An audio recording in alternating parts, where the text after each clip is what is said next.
Okay, guys, you're entering a no judgment zone. I know my bedroom is a mess.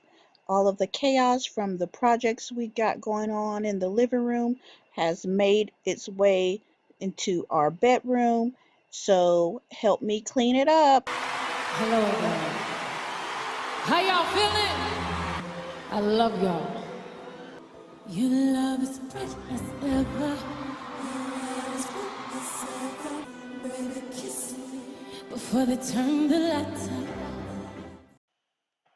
Hey guys, can you not tell that I'm overwhelmed? This is a lot to tackle. It is nighttime. It is very late at night. My husband is downstairs finishing up some painting, and you might want to hit that notification bell and the subscribe button because you guys will want to see what we're working on down there.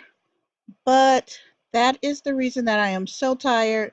So right now, I'm just trying to focus on getting these boxes out of here so we can shower and go to sleep and then start tackling this room more in the morning.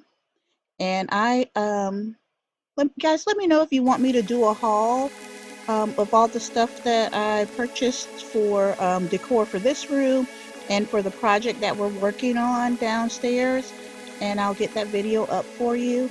But I mean, let's just get to it. There's so much to do, and I just need to start.